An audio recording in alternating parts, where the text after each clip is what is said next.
بالله من الشيطان الرجيم. بسم الله الرحمن الرحيم. ولولا كلمة سبقت من ربك لكان لزاما وأجل مسمى فاصبر على ما يقولون وسبح بحمد ربك قبل طلوع الشمس وقبل غروبها ومن آناء الليل فسبح وأطراف النهار لعلك ترضى. ولا تمدن عينيك إلى ما متعنا به أزواجا منهم زهرة الحياة الدنيا لنفتنهم فيه ورزق ربك خير وأبقى. وأمر أهلك بالصلاة واصطبر عليها لا نسألك رزقا نحن نرزقك والعاقبة للتقوى.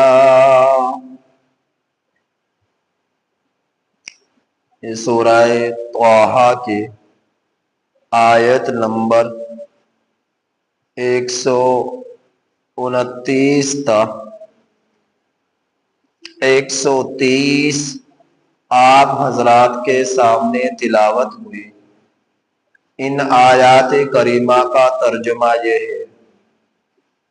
ولولا، اور اگر نہ ہو چکا ہوتا، کلمۃ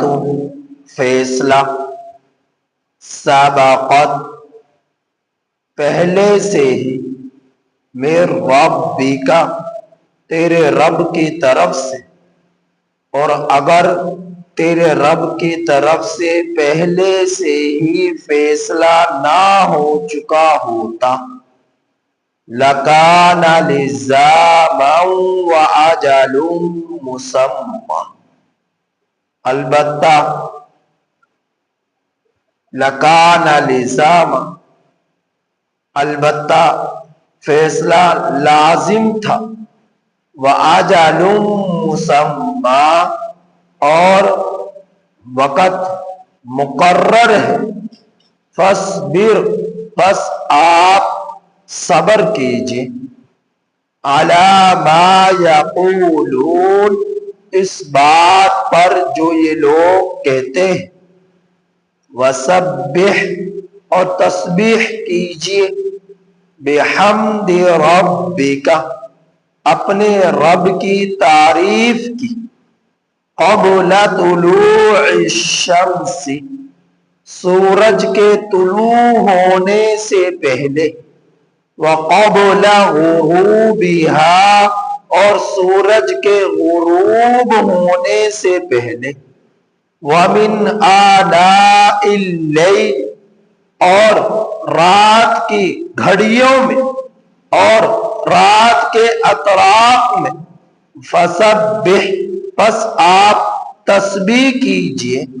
وَأَطْرَافَ النَّهَارِ، اور دن کے اطراف میں، لَعَلَّكَ تَرْضَىٰ، تاکہ آپ راضی ہو جائیں. وَلَا تَمُدَّنَّ عَيْنَيْكَ، اور نہ آپ اپنی دونوں آنکھوں کو پھیلائیں، إِلَىٰ مَا مَتَّعْنَا بِهِ، اس چیز کی طرف جو ہم نے فائدہ دیا اس کی وجہ سے، ازواجا منہم، ان میں سے بہت سے لوگوں کو، زہرۃ الحیات الدنیا، دنیا کی زندگی کی زینت کی طرف، لنفتنہم فی، تاکہ ہم ان کو امتحان لے اس دنیا میں، وارزق ربک، اور تیرے رب کا رزق خیرون بہتر ہے، وابقا، اور باقی رہنے والا ہے، وَأْمُرْ، اور حکم دیجئے، اہلک، اپنے گھر والوں کو، بالصلاۃ، نماز کا، واصطبر علیہا، اور اس پر جمے رہیے، لا نسألک رزقا، ہم آپ سے رزق کا سوال نہیں کرتے، نحن نرزقک، ہم ہی آپ کو رزق دیتے ہیں، والعاقبۃ للتقوی، اور اچھا انجام کار ہے متقیوں کے لیے۔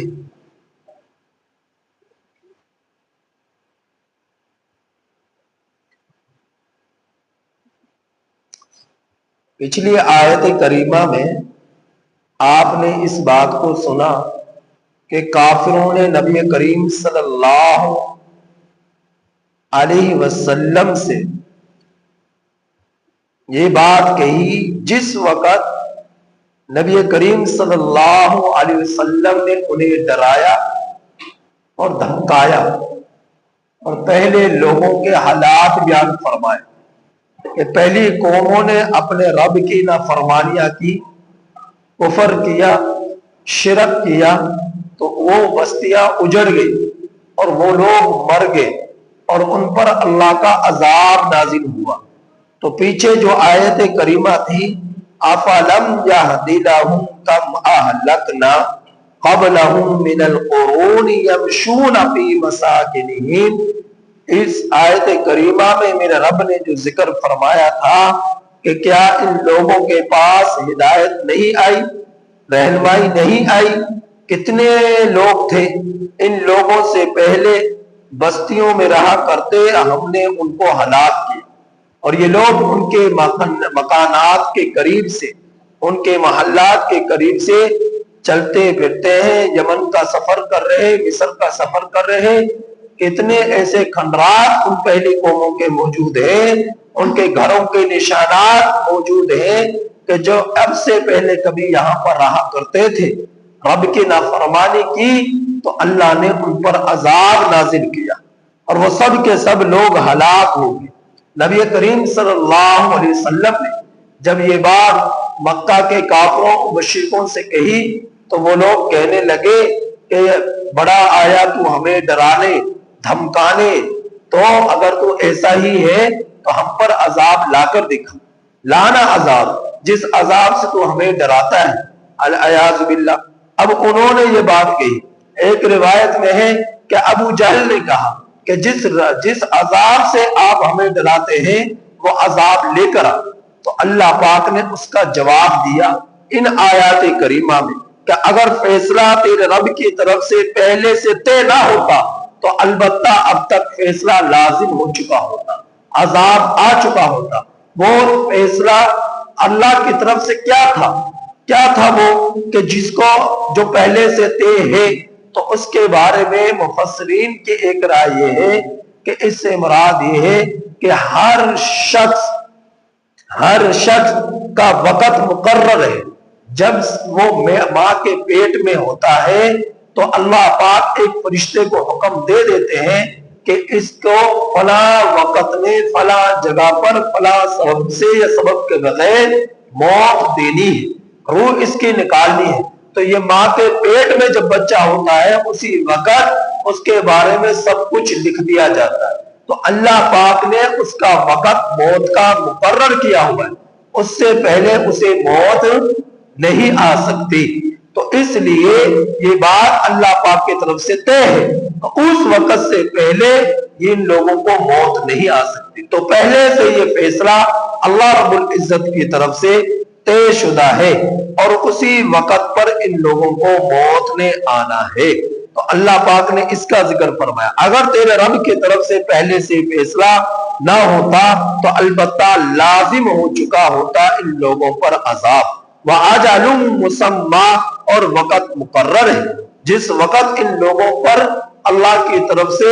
موت آئے گی اور روح نکلے گی، وہ وقت مقرر ہے، اس سے پہلے ان لوگوں پر موت نہیں آ سکتی۔ تو اللہ پاک نے فرمایا یہ لوگ جو آپ کو طانے دیتے ہیں، برا بھلا کہتے ہیں، آپ ان کی باتوں پر صبر کیجیے۔ یہ کہتے ہیں عذاب لے کرا جس سے تو ہمیں ڈراتا ہے، آپ ان باتوں کی پریشانی نہ لیجئے، آپ بس ان کی ان کڑوی باتوں پر صبر کیجیے۔ اور دوسری تفسیر مفسرین نے یہ فرمائی کہ اللہ رب العزت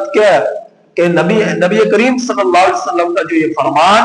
اللہ کے رحمت کے بارے میں کہ ان رحمتی سبقت علی غضبی، کہ اللہ پاک فرماتے ہیں کہ میری رحمت میرے غضب سے آگے ہے، تو اللہ کی رحمت اللہ کے غضب پر غالب ہے، تو اللہ کی رحمت اللہ کے غضب پر غالب ہے، اس وجہ سے ان لوگوں پر عذاب نہیں آتا کہ اللہ رب العزت کے غیظ، اللہ رب العزت کے غضب، اللہ رب العزت کا جو ہے للکار پر، غضب پر،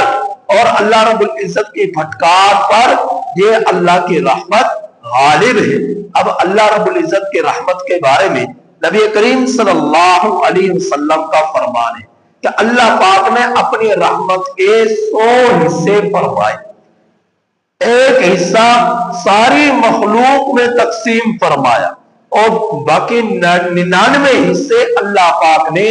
اپنے لیے رکھے، اور 99 رحمت والے حصوں کا استعمال اللہ جل جلالہ کل قیامت کے دن فرمائیں گے۔ تو ایک رحمت کا حصہ جو اللہ پاک نے اپنی ساری مخلوقات میں تقسیم فرمایا، وہی رحمت کی ایک جھلک ہمیں نظر آتی ہے ماں کی ممتا کے اندر، چاہے ماں کی ممتا کے اندر اولاد کے لیے باپ کی محبت، بھائی کے لیے بہن کی محبت، بہن کے لیے بھائی کی محبت، خامد کے لیے بیوی کی محبت، بیوی کے دل میں خامد کی محبت، اور اسی طرح پر جانوروں میں آپ دیکھو گے جانور اپنے بچوں سے پیار کرتے، بچے اپنے جانوروں کے بچے اپنے ماں باپ سے پیار کرتے ہیں، کیڑے مکوڑے ایک دوسرے سے محبت کرتے ہیں، حیوانات ایک دوسرے سے محبت کرتے ہیں، اور چرند پرند ایک دوسرے سے محبت کرتے ہیں، انسان ایک دوسرے سے محبت کرتے ہیں، جنات محبت کرتے ہیں۔ آج انسانوں پر کوئی آفت کوئی بلا آتی ہے تو انسان کا دل دہل جاتا ہے، اس کا دل کہ یہ ظلم اس شخص کے ساتھ کیوں ہوا، اس شخص کو ظلمن کیوں قتل کر دیا گیا، اس شخص کے ساتھ زیادتی کیوں ہو گئی۔ تو یہ مختلف دنیا کے اندر آواز پیش آ رہے ہیں، اللہ کی اس ایک رحمت کا اثر ہے، اللہ کی اس ایک رحمت کا اثر ہے کہ آپ دیکھتے ہیں کہ آج فلسطین میں جو کچھ ہو رہا اس کا درد پوری دنیا کے انسانوں کے اندر ہے، کہ اس درد کی ایک جھلک ہے کہ اس درد نے ہی انسانوں کو مجبور کر دیا مظاہرے کرنے پر، جلوس کرنے پر، اور کالم نگار کا قلم کے ذریعے فلسطین کے حق میں آواز اٹھانے پر، ظالموں کے خلاف آواز اٹھانے پر، اور گلوبل ساؤتھ پلوٹیلا کو ایک ہمدردی، ایک ان کے لیے ان کے دل میں رحم دلی جو اللہ پاک نے ڈالی کہ غیر مسلم بھی ہے مسلم بھی ہے، اور جب دیکھا کہ 2 سالوں میں حکمرانوں نے کچھ نہیں کیا تو خود نکل کھڑے ہوئے فلسطین کا ساتھ دینے کے لیے، تو اپنے آپ کو موت کے جھانکے میں ڈالا، موت کے جو ہے اپنی موت کی پرواہ نہ کی، اپنے لیے سمندروں کی بڑی بڑی نہروں میں ڈوب جائے ان کا شکار ہوئے جانے کی پرواہ نہ کی، اور اٹھ کھڑے ہوئے 1 دن نہیں 2 دن نہیں 10 دن نہیں 16-17 دنوں سے مسلسل رات کا سفر دن کا سفر اور ان لوگوں نے کیا، تو وہ رحمت کا اثر تھا، اس رحمت نے کھینچا، اس درد نے کھینچا ان لوگوں کو فلسطین کی طرف۔ تو اللہ رب العزت کی رحمت بہت وسیع ہے، اسی رحمت کی جھلکے، اسی رحمت کے اثرات، اسی رحمت کی جو ہے رونقیں انسانوں کے دلوں میں نظر آتی ہیں، انسانوں کی آنکھوں میں نظر آتی ہیں، جو آج دنیا کے اندر ایک دوسرے کا احساس ہے، ایک دوسرے کی قدر ہے، ایک دوسرے کی محبت ہے، رشتے ناتوں میں اتفاق ہے، جوڑ ہے، تو تو اسی ایک رحمت کا اثر ہے جو اللہ پاک نے اپنی مخلوقات میں تقسیم فرمائی۔ باقی 99 رحمت کے حصے اللہ پاک نے قیامت کے دن کے لیے رکھے۔ اب اسی سفر میں، جس سفر میں یہ آیت کریمہ نازل ہوئی رحمت کے اللہ رب العزت نے اپنی رحمت کو وسیع فرمایا، تو اسی سفر کا اندر کچھ عورتیں بھی تھی۔ ایک عورت نے اسی قافلے میں سے نکلی اور کچھ پتھروں کو جمع کیا، اور پتھروں کو جمع کرنے کے بعد ان کا چولہا بنایا، اور پھر جو ہے لکڑیاں جمع کی اور لکڑیوں میں آگ سلگائی، اور پھر ہوا چل رہی تھی۔ ہوا کے ذریعے آگ کے جھونکے کبھی دائیں طرف آتے، کبھی بائیں طرف آتے، کبھی آگے کی طرف جاتے، کبھی پیچھے کی طرف جاتے، اور اس خاتون کا ایک بچہ تھا، وہ اپنے بچے کو اپنے پاس بٹھائے ہوئے ہیں۔ اب دیکھتی ہے کہ ہوا کے جھونکے سے آگ بائیں طرف آتی ہے، بچے کو اٹھا کر دائیں طرف کر لیتی ہے۔ اب آگ کی لپیٹیں جو ہے دائیں طرف آتی ہیں تو بچے کو اٹھا کر پیچھے کی طرف کر لیتی ہے۔ اب ہوا کے جھونکوں سے آگ پیچھے کی طرف جاتی ہے، بچے کو اٹھا کر آگے کی طرف کر لیتی ہے کہ بچے پر ذرا بھر بھی آنچ نہ آ جائے، اس پر جو ہے آگ کے شعلے نہ ہو جائے اور میرے بچے کو تکلیف نہ ہو جائے۔ اب اس عورت کے دل میں یہ خیال آیا یہ کہ میری دل میں بچے کے لیے اتنی محبت ہے تو اللہ کے دل میں کتنی محبت ہوگی۔ تو نبی کریم صلی اللہ علیہ وسلم کے پاس تشریف لائی اور آپ صلی اللہ علیہ وسلم سے یہ سارا واقعہ ذکر کیا۔ اے اللہ کے رسول صلی اللہ علیہ وسلم، میں ایک ماں، یہ میرا بچہ ہے اور میں اپنے بچے کے لیے اتنی تڑپ رہی ہوں کہ میرے بچے کو آگ نہ چھو جائے، میرے بچے کو کوئی تکلیف نہ ہو جائے، تو اللہ رب العزت کی رحمت کس قدر ہوگی۔ تو نبی کریم صلی اللہ علیہ وسلم نے فرمایا کہ ہاں اللہ رب العزت کی ذات کی رحمت، اللہ کی محبت اپنی مخلوقات سے اتنی ہے کہ اللہ پاک نے 100 حصے اپنی رحمت کے فرمائے، ان میں سے ایک حصہ مخلوقات میں، انسانوں میں، جنات میں، حیوانات میں، چند پرندوں میں، ساری مخلوقات میں تقسیم فرمایا، باقی 99 حصے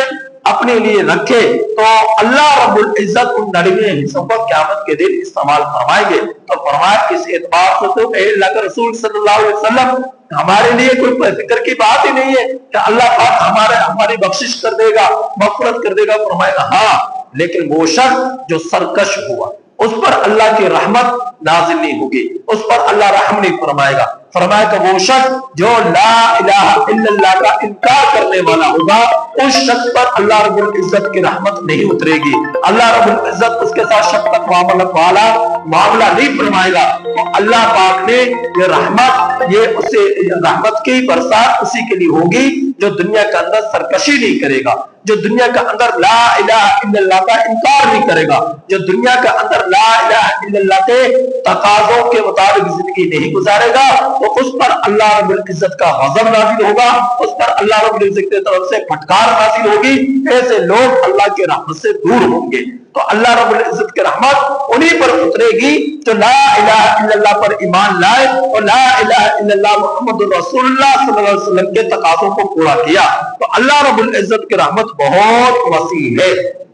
تو فرمایا یہ لوگ جو آپ کو، تو اللہ کی وہی رحمت ہے، اس رحمت کی بنا پر ان کافروں پر، ان بدبختوں پر، باوجود کہ یہ مانگ رہے کہ ہم پر عذاب نازل کر جس سے ہمیں ڈرا رہا ہے، لیکن اللہ کے رب العزت کی رحمت اللہ کے غضب پر غالب ہے۔ اس لیے ان احمقوں اور جو ہے بدکار لوگوں کے، مشرک لوگوں کے کہنے پر فوراً اللہ کا عذاب نازل نہیں ہو رہا، کیونکہ اللہ کی رحمت اللہ رب العزت کے غضب پر غالب ہے۔ تو فرمایا کہ ان لوگوں کی باتوں پر آپ دھیان نہ دیجیے، فاصبر، آپ صبر کیجیے، ایک کڑوے گھونٹ پیجیے۔ یہ جو لوگ آپ کو کہتے ہیں نا کہ یہ ساحر ہے، یہ مجنون ہے، یہ دیوانہ ہے، یہ مفتر ہے، یہ جو مختلف قسم کے یہ شاعر ہے، یہ تانے آپ کو الیاذ باللہ دیا کرتے ہیں، تو آپ ان کے تانوں کی طرف دھیان نہ دیجیے، فاصبر، آپ صبر کیجیے، علی ما یقولون، ان کی ان باتوں پر جو لوگ کہتے ہیں، اور صبر، کڑوے گھونٹ پیجیے، صبر کیجیے، خاموشی اختیار کیجیے، اور ساتھ ساتھ اپنے رب کی یاد اپنے دل میں بسا کر رکھیے، اپنے رب کی تسبیح بیان کیجیے، وسبح بحمد ربک، اپنے رب کے حمد کی تسبیح کیجیے، قبل طلوع الشمس، اب ذکر کب کرنا ہے، تسبیحات کب کرنی ہے، اللہ پاک نے وہ اوقات بتلا دیے کہ ایک وقت ہے قبل طلوع الشمس، سورج کے طلوع ہونے سے پہلے، فجر کی نماز آ گئی اس میں کہ فجر کی نماز پڑھ کر آپ خوب اللہ کا ذکر کریں، خوب اللہ کی تحمید کرے، خوب اللہ کی تسبیح کرے، خوب اللہ کی تکبیر پڑھے۔ آپ کثرت کے ساتھ اللہ اکبر اللہ اکبر اللہ اکبر خوب اس کی تسبیحات کرے، سبحان اللہ سبحان اللہ سبحان اللہ خوب اس کی تسبیحات کرے، الحمدللہ خوب اس کی تسبیحات کرے، لا الہ الا اللہ خوب اس کی تسبیحات کرے، تیسرا کلمہ خوب اس کی تسبیحات کرے۔ تو فجر کی نماز پڑھ لینے کے بعد اللہ کی یاد میں اللہ کے ذکر میں لگ جائیے، اللہ کے ذکر میں لگ جائیے۔ اس سے کیا ہوگا؟ دلوں کو سکون ملے گا، دلوں کو قرار ملے گا، بے چینی چلی جائے گی، بے سکونی چلی جائے گی اور خوشگواری زندگی میں آ جائے گی اور دلوں میں تر و تازگی آ جائے گی۔ دل جو ہے دلوں کے اندر نور پیدا ہو جائے گا، روشنی آ جائے گی، جس سے آپ کا نیکی کرنے کو، تقوی اختیار کرنے کو، برائی سے بچنے کو دل چاہے گا اور اپنے آپ کے دل میں آپ کے رب کی محبت، نبی کی محبت، قرآن کی محبت، شریعت اسلام کی محبت سرایت کر جائے گی جب کثرت کے ساتھ آپ اپنے رب کو یاد کریں گے، اس کا ذکر فرمائیں گے۔ اور اللہ کے رسول صلی اللہ علیہ وسلم کا یہ فرمان ہے، ہر نماز کے بعد تم تسبیحات پڑھا کرو۔ کیا تسبیحات پڑھا کرو؟ کہ 33 مرتبہ سبحان اللہ، 33 مرتبہ الحمدللہ، 34 مرتبہ اللہ اکبر۔ اس کو آپ ضرور پڑھ لیا کریں ہر نماز، فرض نماز کے بعد۔ تو یہ ذکر و اذکار ہے، یہ تسبیحات ہے اور ایک وظیفہ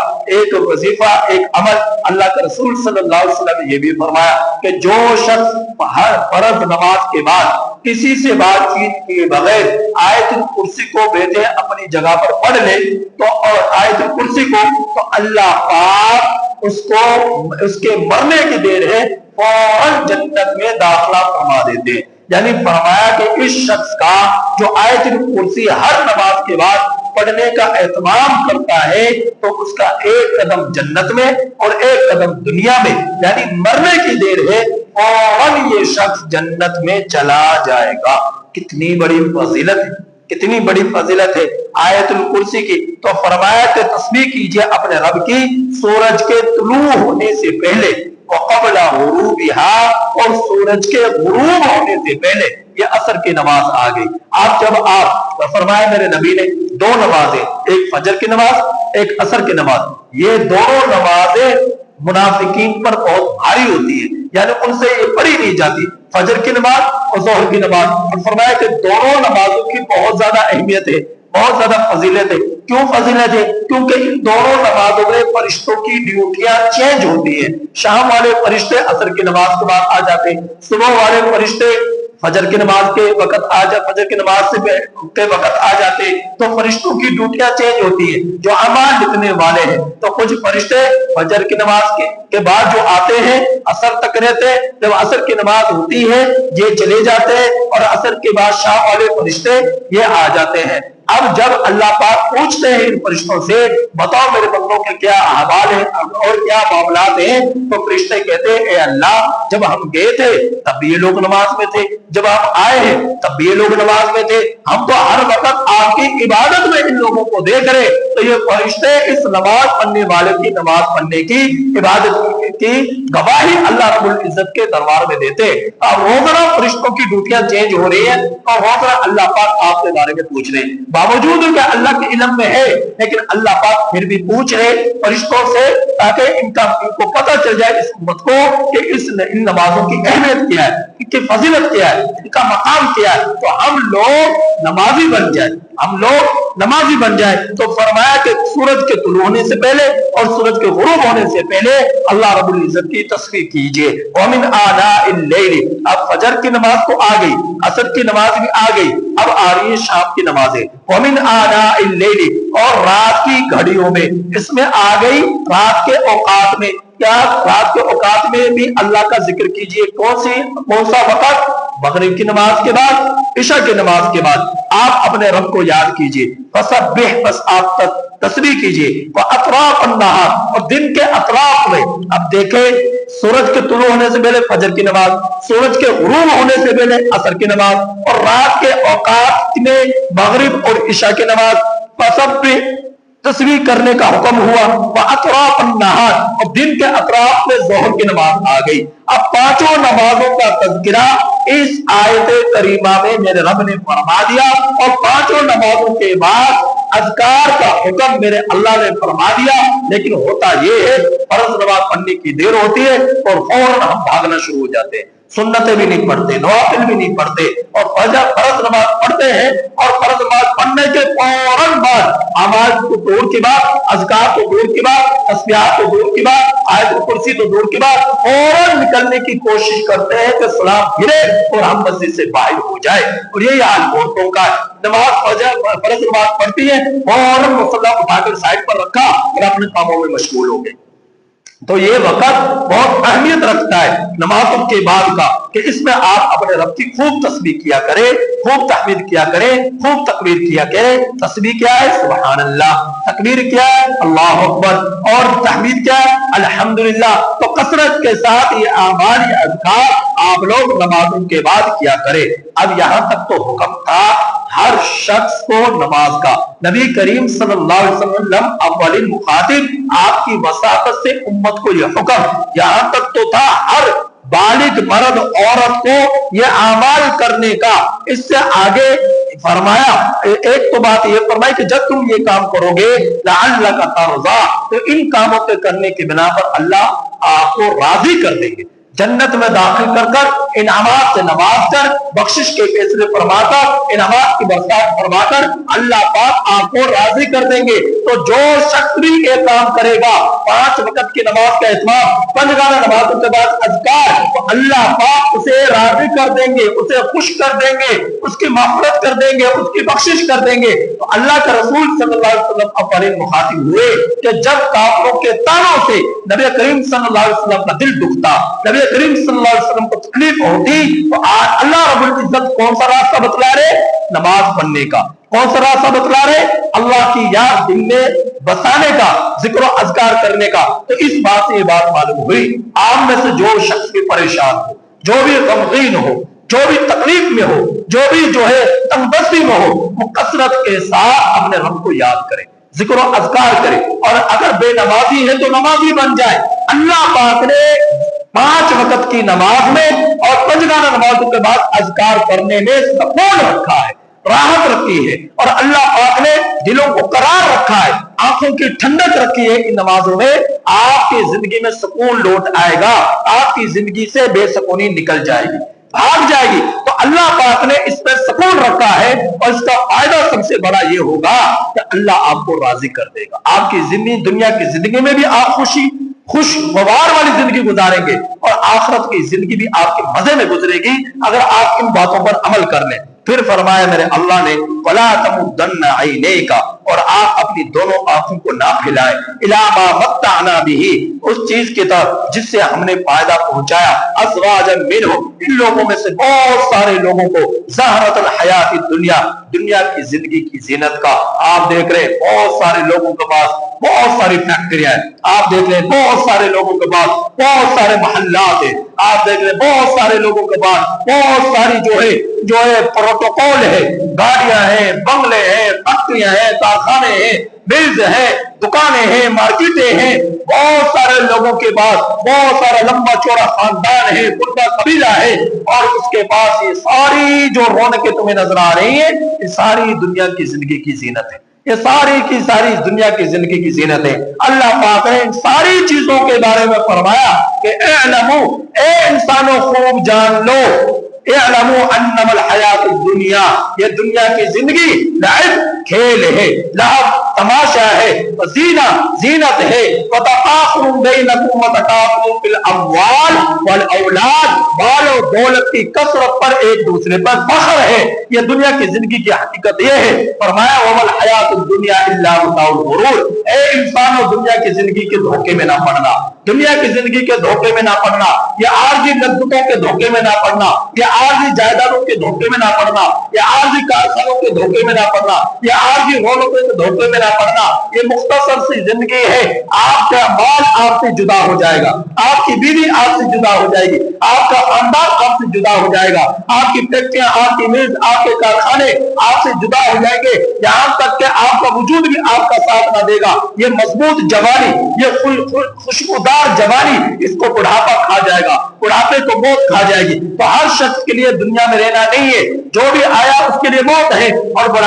بچپنے کو وہ جوانی نے کھایا، جوانی کو بڑھاپے نے کھایا، اور کمزوری آئی، ضعف آیا، حسن جاتا رہا، اور جو خواہشات مرتی چلی گئی، جو عمر بڑھتی رہی۔ تو آپ پہچانو اس حقیقت کو، حقیقت کو پہچان کر اپنے رب کو راضی کرنے کی کوشش کرو، دنیا کے دھوکے میں نہ پڑو۔ سکون مال میں نہیں ہے، سکون دولتوں میں نہیں ہے، سکون کارخانوں میں نہیں ہے، سکون جو ہے جائیدادوں کی بڑھوتری میں نہیں ہے، سکون میرے رب نے رکھا اپنی عبادت میں، سکون میرے رب نے رکھا اپنے حکم میں۔ اور اللہ کا حکم راحت والا تب آپ پر نازل ہوگا جب آپ اللہ کے حکموں کو پورا کریں گے، جب آپ اللہ کو راضی کرنے کی کوشش کریں گے، تب اللہ پاک آپ کی زندگی میں سکون کو لوٹائے گا۔ کتنے امیر زادے ایسے ہیں، کتنے کروڑ پتی خرب پتی ایسے ہیں، ان کے گھروں میں سکون نہیں ہے، یعنی گولیاں کھا کھا کر وہ سوتے، انہیں نیند بھی نہیں آتی، عجیب سے حالات بنے ہوئے، بنسبت اس شخص کے جو اللہ اپنے مال میں اللہ کا حق ادا کرتا ہے، جو اپنے مال میں مخلوق کا حق ادا کرتا ہے،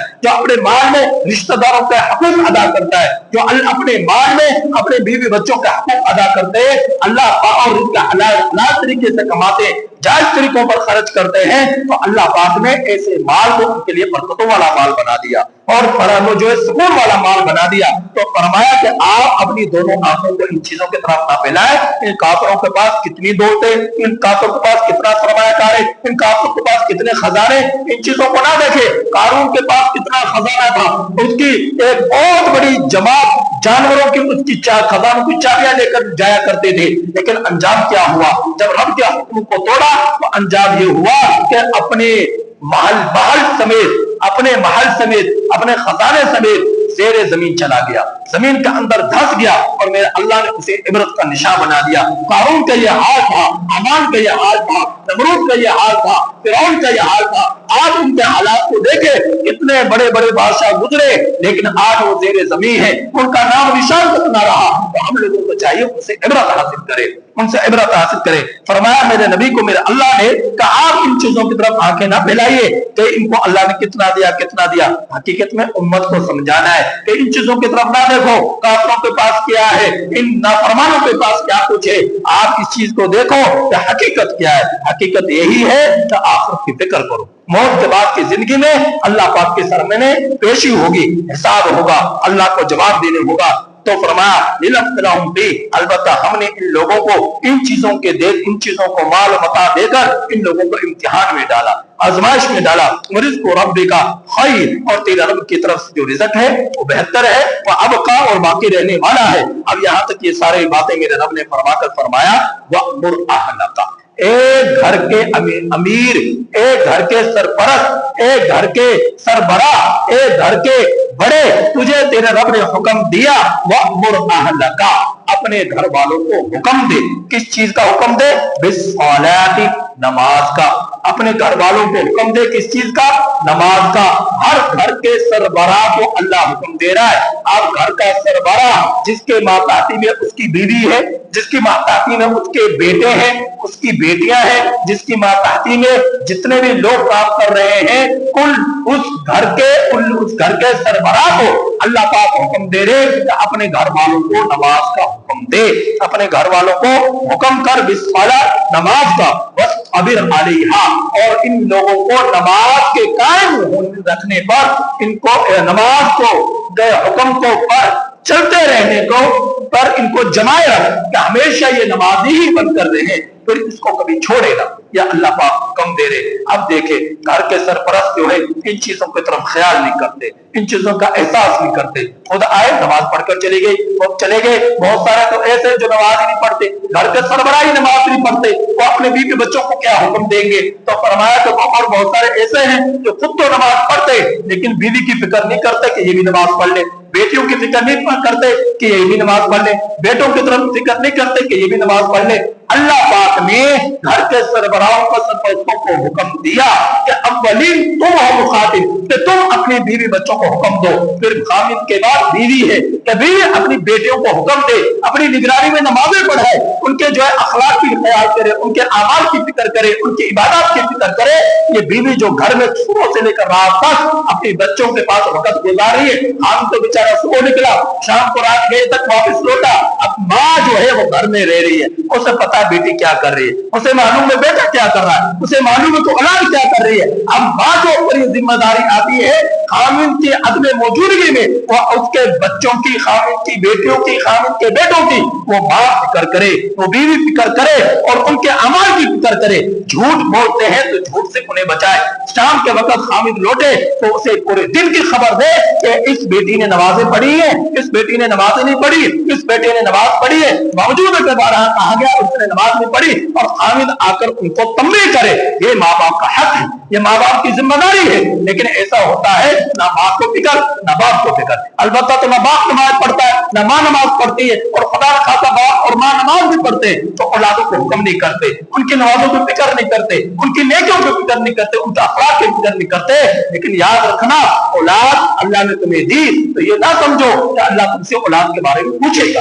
اللہ کو آپ پوچھیں گے اولاد کی تربیت کیسے کی، اللہ پاک پوچھیں گے تو نے ان کی دین کی فکر کیوں نہ کی، اللہ پاک پوچھیں گے تو نے ان کے اسلام کی فکر کیوں نہ کی، قرآن کی فکر کیوں نہ کی، نمازوں کی فکر کیوں نہ کی، سچ کی فکر کیوں نہ کی، حیا کی فکر کیوں نہ کی، اچھے کردار کی فکر کیوں نہ کی، اچھے اخلاق کی فکر کیوں نہ کی۔ اللہ پاک ایک ہر باپ اور ماں سے اللہ پاک یہ سوال کریں گے، لہذا ہر نگران سے یہ سوال ہوگا، جو بھی نگران جس کی نگرانی میں اس کی قوم کام کر رہی ہے، اس کے نیچے ماتحتی میں لوگ کام کر رہے ہیں، اللہ پاک ہر امیر سے ہر نگران سے اللہ پاک یہ سوال کریں گے۔ لہذا ہر شخص ذمہ دار جو ہے وہ فکر کر لے کہ جھوٹ نہیں ہے، فکر کر لے اور اپنے بچوں کو اپنی بیویوں کو اعمال کی آخرت کی فکر میں لگ جائے۔ تو فرمایا میرے اللہ نے وَأْمُرْ أَهْلَكَ اپنے گھر والوں کو حکم دیجیے بِالصَّلَاةِ کی نماز کا وَاصْطَبِرْ عَلَيْهَا اور اس پر پھر وہ قائم رہیں اور استقامت اختیار کریں۔ لَا نَسْأَلُكَ رِزْقًا اس کے علاوہ ہم آپ سے سوال نہیں کرتے رزق کا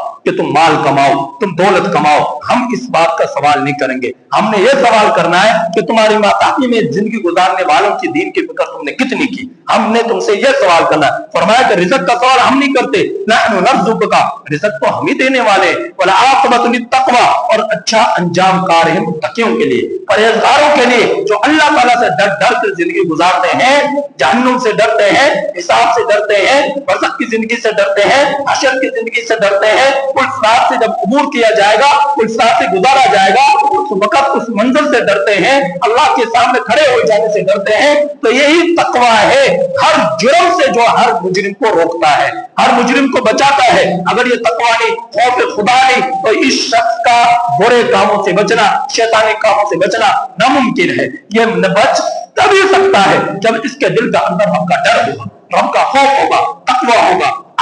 پرہیزگاری ہوگی، اس کے اندر تب یہ چیز آئے گی۔ تو فرمایا میرے نبی نے جب 7 سال کا بچہ ہو جائے اسے نماز کا حکم دو، اور جب 10 سال کا ہو جائے تو وضربو اسے مارو، مار کر اسے نماز پڑھواؤ۔ اب 7 سال کا بچہ ہے، وہاں پر نماز کا حکم دینے کا، ترغیب دینے کا حکم دیا جا رہا ہے، لیکن اب نماز وہ 7 سال کا تبھی پڑھے گا جب 7 سال سے پہلے اسے نماز آتی ہوگی۔ اب نماز ہی اس نے پہلے سے نہ سیکھی تو 7 سال کی عمر میں کس طرح نماز پڑھے گا؟ تو آپ اپنے بچوں کو 7 سال کی عمر سے پہلے نمازیں سکھائیں کہ نماز 5 وقت کی ہے، فجر صبح کی نماز کا فجر نام ہے، دوپہر کی نماز کا ظہر نام ہے، شام کی نماز کا عصر نام ہے، رات کی نماز کا مغرب نام ہے، رات کی نماز کا عشاء نام ہے، صبح صادق سے پہلے کی نماز کا تہجد نام ہے، اور جو ہے سورج کے طلوع ہونے کے 15 منٹ بعد پڑھی جانے والی نماز کا نام اشراق ہے، اس سے 2-2.5 گھنٹے کے بعد نماز پڑھی جانے والی نماز کا نام جو ہے چاشت ہے، مغرب کے بعد اوابین کے نوافل ہے، یہ صلاۃ التسبیح ہے، یہ تہجد ہے۔ بچوں کو نمازوں کے ناموں کا تعارف کرائے اور ان کے اوقات ان کو بتلائے کہ کس وقت کے اندر کون سی نمازیں پڑھی جاتی ہیں، صلاۃ الحاجہ کیا ہے، صلاۃ الاستسقاء کیا ہے، صلاۃ الخسوف کیا ہے، صلاۃ الکسوف کیا ہے، سورج گرہن کی نماز، چاند گرہن کی نماز، بارش نہ برسنے والی، بارش جب نہ برسے زمینیں بنجر ہو جائیں، پیاسی ہو جائیں، جانور پیاسے ہو جائیں، اس وقت آپ نے رمسی کے اسی کے لیے